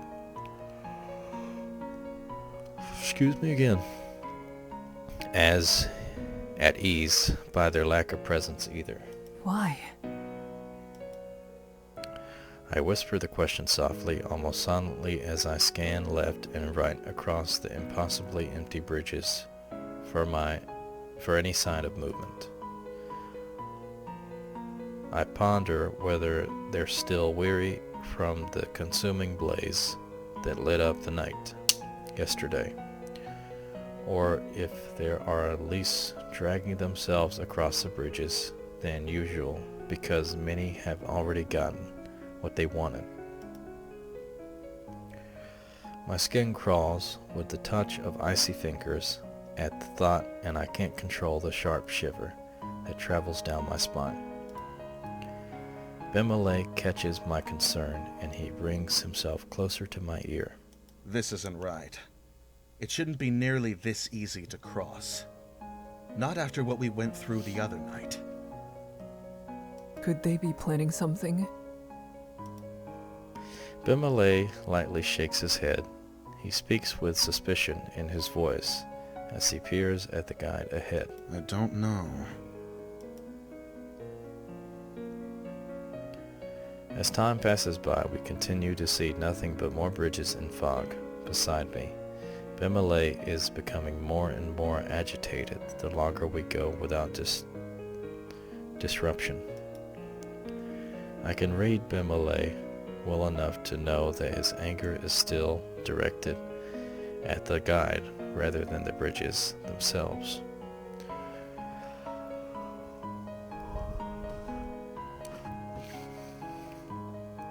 It was my hope that he would be able to contain his feelings towards our lead until we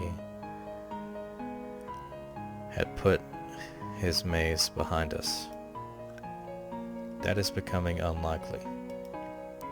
I resolve to step in before he grows too heated, and there is yet another hazardous argument. Your concentration is clouded, Bimale. What is troubling you? Surely you're already aware. It's him.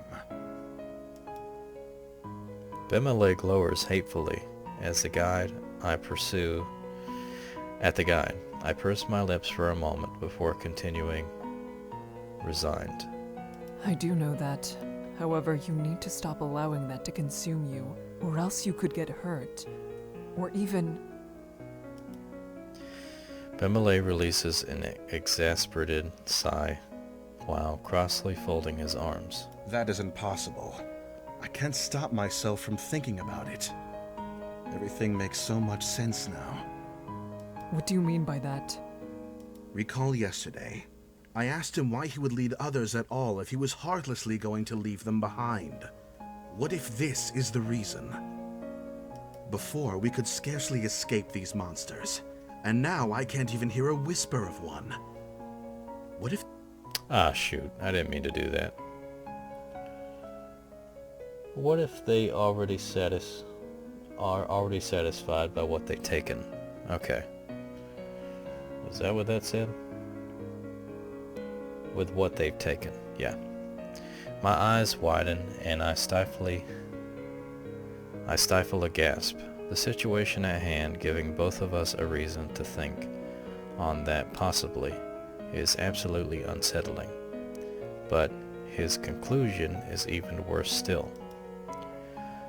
The notion of the guide allowing others to die unnecessarily on purpose to make it less dangerous for the remaining few, but is not something I was prepared for. Even back when we started, the first time we met the guide, he mentioned that at least one of us would die before the journey was finished.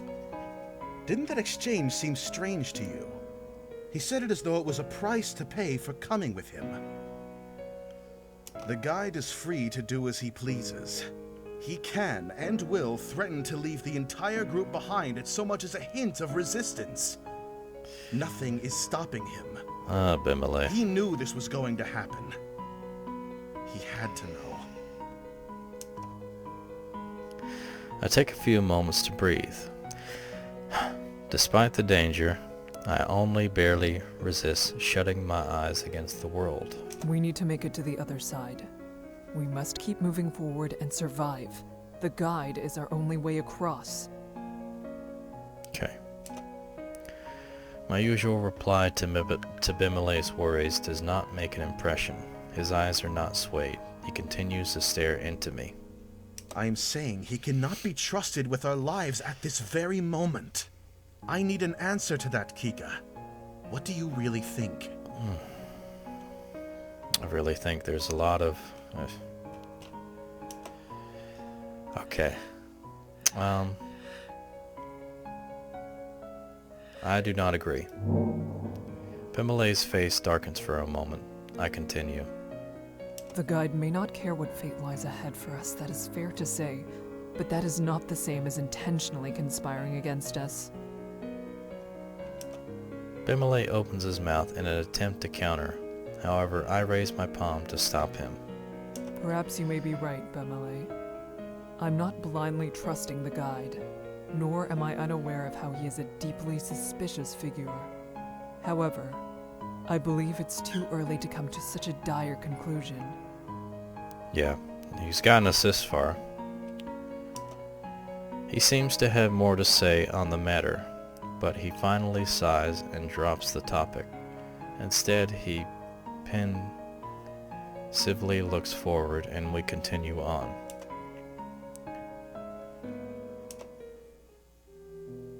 Our progress continues steadily. We still encounter no significant difficulties. How much longer until we reach the other side? We've traveled quite a ways. Bimile's quiet, breathtaking question doesn't sound particularly enthused. It should only be another couple of hours. Bimile is unconvinced. It is not only I who notices. The guide suddenly stops eerily. He turns his head to the side and looks back at us. Is there a problem with that? Is there? We progress through the bridges as much quicker clip this time. Bimile's question was not idle curiosity.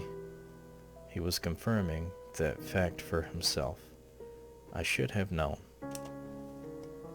The guide looks to be slightly irritated over the attitude Bimile has taken. If you have something to say, you should say it. Unless you're afraid that I'm going to leave you behind. That's my point. He could just leave us behind. His statement lands heavily on us. Did he listen to our conversation? There were no sounds to cover our voices. However, I assumed we were far enough away from the guide to keep our words to ourselves. He stares with such icy expression, I nearly freeze in place. Bimile on the other hand, heats up and grows more hostile. He leaves my side to rush into the guide's flickering light. And this ain't good. Don't. This is going much too far.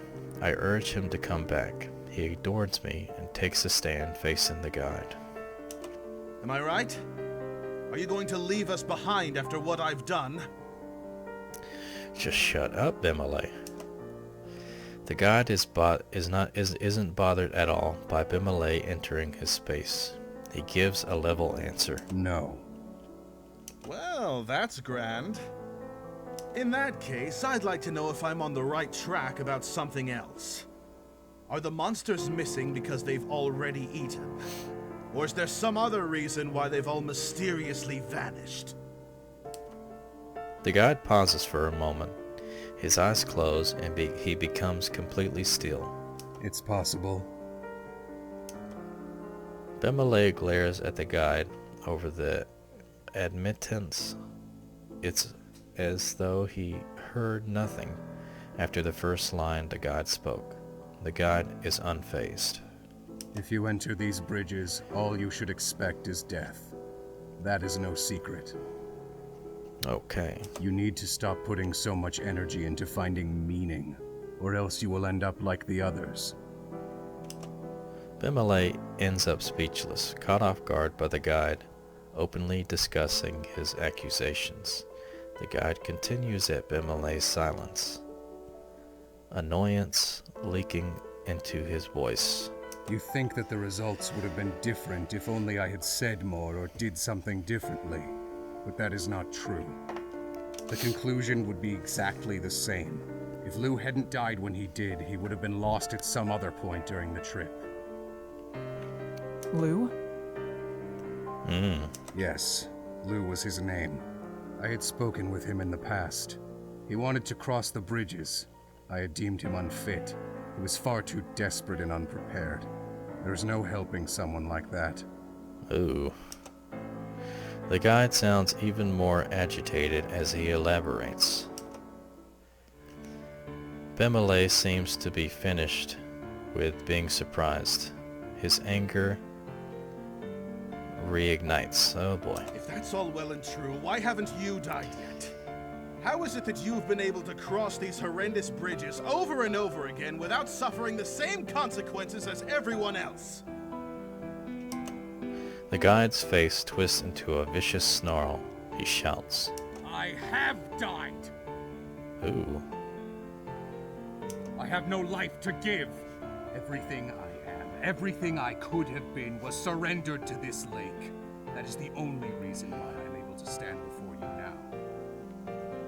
I can show you the way, and I can give you advice on how to survive the perils you will face. That is all I'm able to offer.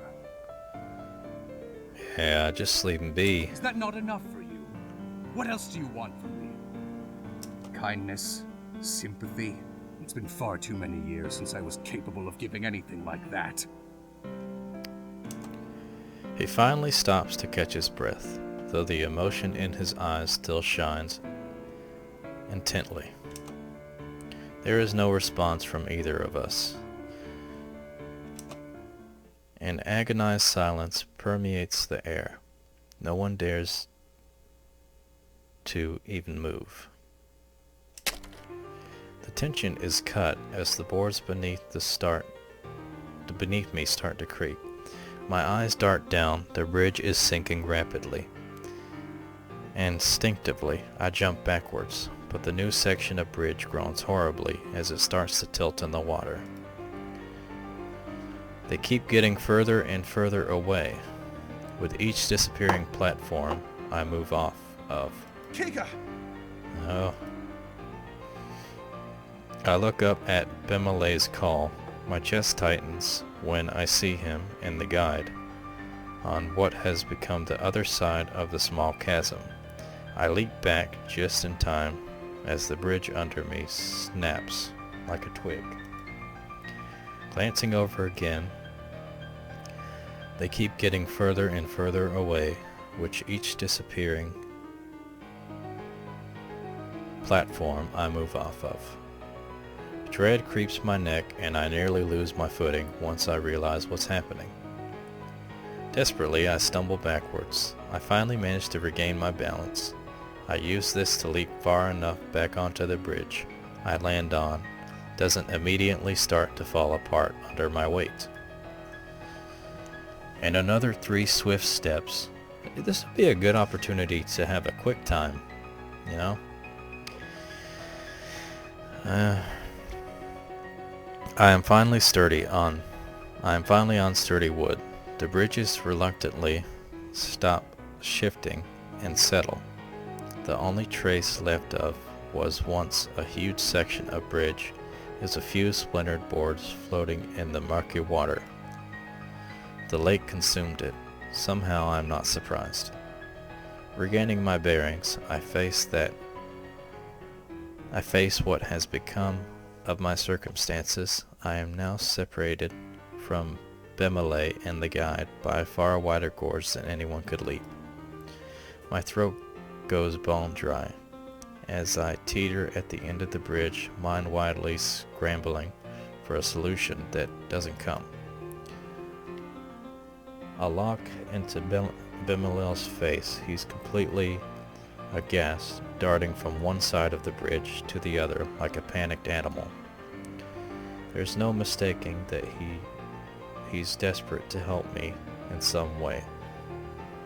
However, there's also no mistaking that there aren't any options available to him. He turns to the guide with bleeding eyes, all his earlier hostility sunken with the bridges. I'm too far off to grasp what Bemilay is asking, but I get the impression he is seeing if there's another way. The guide turns to me. He's completely cooled down from the earlier interaction, back to his same classic expression. He focuses back on Bemilay, who has now gripped him by the cloak. The guide says one word, judging from the look of pure terror on Bemilay's face. I can only assume it was no. There's no way back to them. The guide frees himself from Bemilay's grasp and continues speaking. Bemilay still seems horribly shaken at his words. I can barely see from here, but I think he's quivering. As I watch the two discuss my fate, unable to say anything, fear starts to crawl over me. My arms run cold to freezing. It's not long before the rest of my body follows. I notice Bemilay cover his face with his still shuddering hand. The guide's voice echoes loudly across the water, separating me from them. Go back and take the next bridge you come across that goes west. There may be enough time for you to find your own way. I blink, taken aback for a moment before I quickly regain my composure. That's right, this isn't over. I still have my lantern with me. The prowlers are less effective, and if the guide says that it's possible, it could be true. I nod solemnly at his words and yell back. I'll meet you there! Don't wait for me! It kind of looks like this fog is moving. I guess it's not.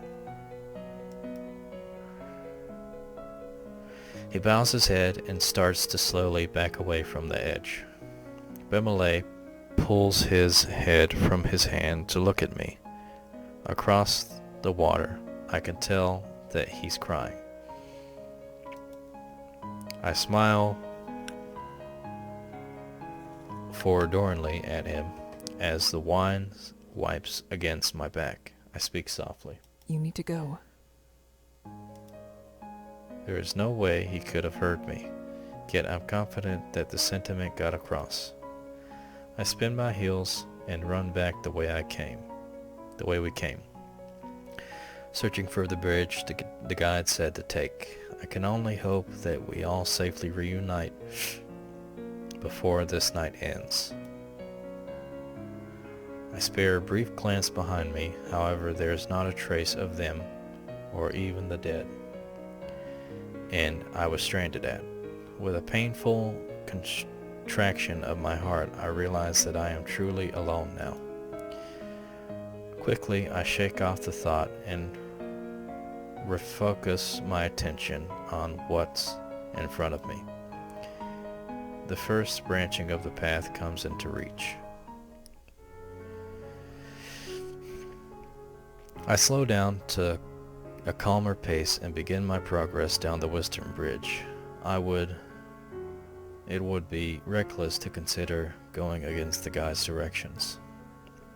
I walk at a moderately brisk pace, not wanting to risk tripping or running out of energy in a moment where I need it.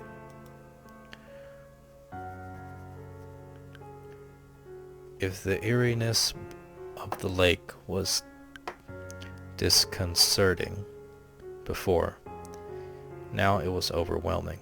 The blizzard-like fog drifting over the waters limits my vision to the span of my arms. The utter silence was a comfort, despite how otherworldly it felt, but the whispering of the lake has started to stir now. I gulp despite myself. They've noticed me. As their chattering growls, I consider briefly if the others hear them as well, or if they have come out specifically because I am on my own. I straighten my back and walk more surely. I cannot let them believe I am an uneasy target. I even consider keeping my sword in hand, but it doesn't seem entirely likely they would realize it is something that could hurt them. To keep my mind from wandering into dark places, I count my steps like we used to in training. 1, 2, 3, 4. Despite my best efforts, things are starting to get to me. My worries wash over me, causing painful twinges underneath my clothes that make me jerk and twitch like a fly-bitten horse. The whispering in human voices, the feeling of vulnerability, the horrible thought of being hopelessly lost, all melded together and consuming me. My pace breaks from the steady rhythm of my counting set.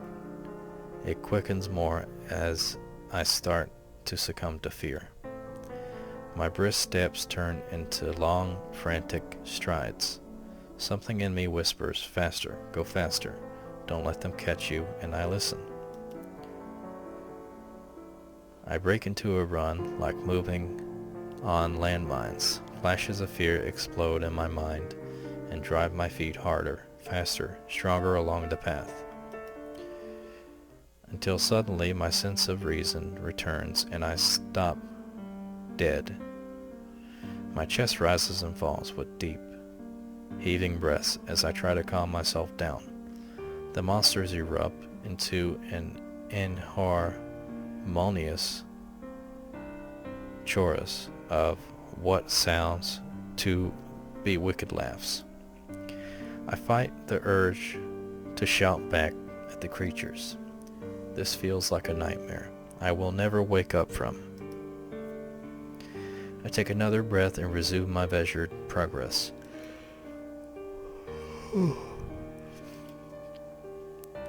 Even after the first crossroad, I continue with the guide's simple direction, keeping west every chance I get. I have no other hints for his labyrinth. It's difficult to tell how much time has passed. It must be at least an hour, judging by how much energy I've expended. Once I recompose myself, I have not stopped walking for a second, despite how much time has worn off. The route still feels like an endless abyss. Then I hear a noise which causes a shuddering chill to creep down my spine. An uneven clicking, followed by a squelching sound. It's a prowler. I immediately turn to look behind me. There's nothing. I breathe out relief. My ears search for the source of the noise, but with all the babble the Knicks are making, the direction is clouded. I strain my ears. That's it. The noise is drifting slowly from one of the connected paths up ahead. I can faintly tell the noise is drawing nearer. The prowler has not arrived yet, but soon its path will intercept with my own. I will not wait for it to reveal itself, leaving me two options. I can run past the bridge connection to get ahead of it, or I turn back and find a new path to take. Go past it. I have faith that following the same path I've been is for the best. I steel myself and build up speed. I get closer and closer to the branch with the lurking treat, and pick up my pace so I'm sprinting. I hear a gurgling hiss as I pass through the crossroad. It must have been closed enough to be pained by the lights. I barely make it. However, I didn't hear any splash. It is still nearby. I looked behind me to see if it at least decided to come no further. Uh-oh. Horrified, I realized that it's pointedly following me. It is no longer mindlessly dragging itself through blackness. I had become its target. Its limbs bend widely and unnaturally. It looks as though it's only barely keeping itself upright as its torso wobbles on its hips. That isn't stopping it from giving chase. I focus my view back ahead and continue to run. My breath rapidly becomes ragged. I can still hear the squishing footsteps of the prowler behind me as it lunges its body forward in that unnatural gait. Without warning, the bridge lurches to one side. Oh. Catching me completely off guard, I lose my footing and slam into the damp surface of the bridge. My light falls with me, painfully snuffing out. Splashes and excited stirring of many voices come from the lake. How? Why? Is it rotting? Or did they push the support beams? I am left with no time to ponder the mystery of the monster draws near. I scramble back onto my feet as it closes in. Grabbing my dark lantern, I resume running to put some space between us again. I open the latch on the lantern and pull out a match. Come on, live chat. Okay, thank you. I have to slow down, at least briefly, to properly light the flame without it blowing out. With death still on my heels, I must not let one precious moment be wasted. Set on my plan, and with everything in hand, I begin to decrease my space. Light the lantern.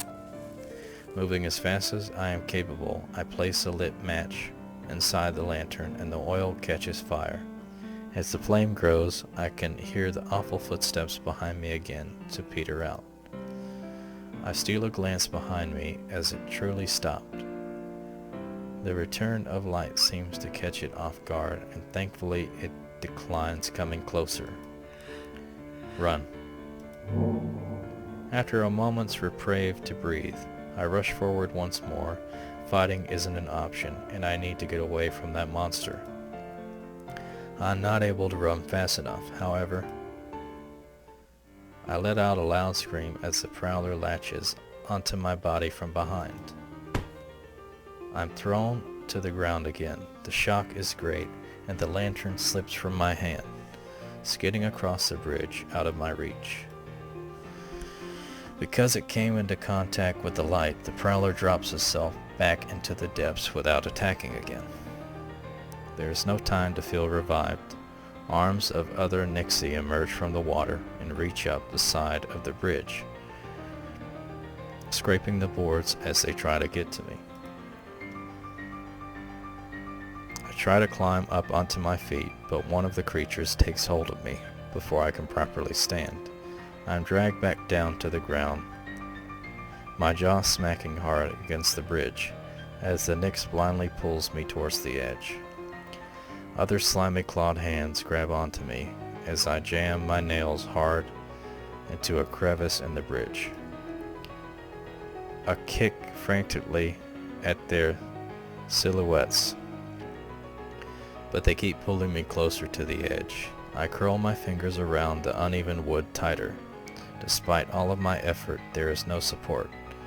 My bloody splintered fingers come loose. Oof. Water engulfs my vision, heavy and cold, so thick I can't even hear my own thrashing. I grab my sword, try to fight back, but I can't even get it out of the hilt. The resistance against me is all-encompassing. Something grabs my arm, then my waist. I get pulled from side to side further down, first one way, then the other.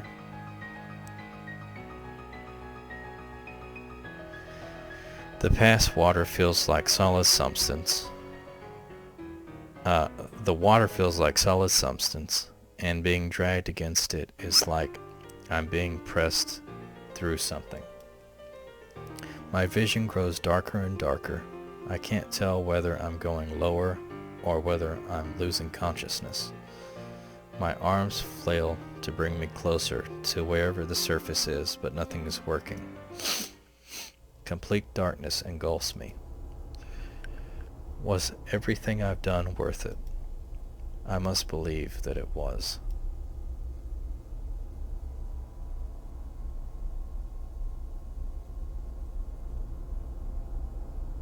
Really?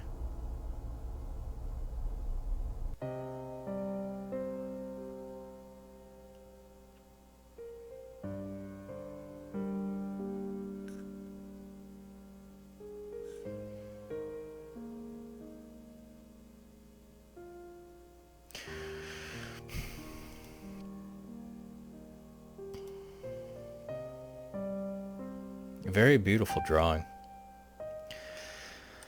Alright, well, I love the artwork and I love the story. You know, I get the gist of it.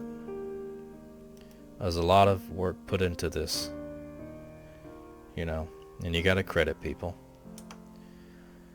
Maybe I'll make an alternate video showing a better ending, but I don't know if there's a good ending or a bad ending. Maybe the choice I made should have been stare it down. Or maybe I shouldn't have trusted the guide. I know that this took a little over 2 hours. Regardless, I love the story.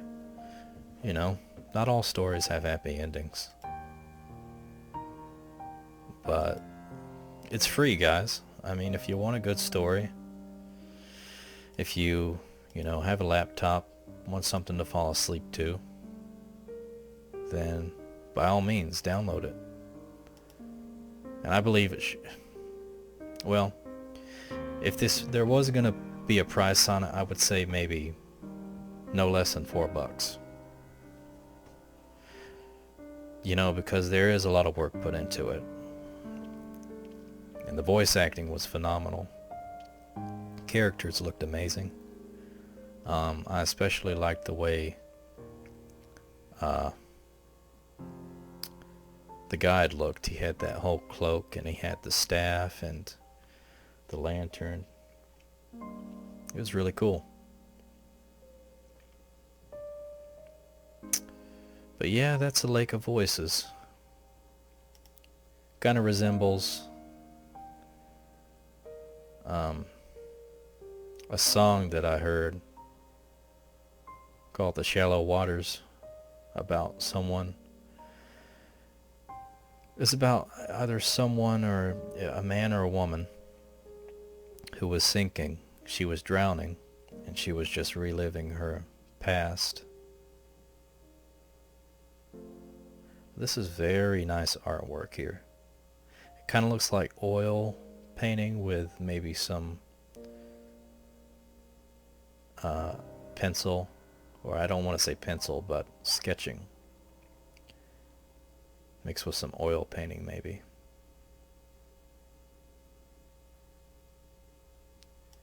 Still can't go to the bonus. Wonder why that is. Well, didn't have anybody comment on this stream.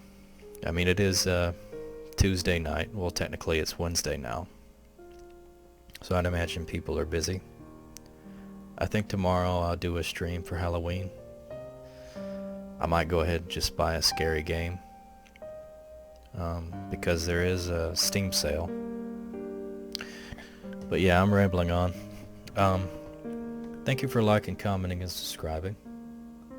And thank you for watching my stream, for those of you who tuned in. Thank you for all the support on my channel. And this was Lake of Voices. Great story. If you want something that'll check out before you go to sleep, I might have already said that, but definitely give this a try. But yeah, that's it. I thank you all for watching, and I'll see you tomorrow with a Halloween stream. Take care. Bye-bye.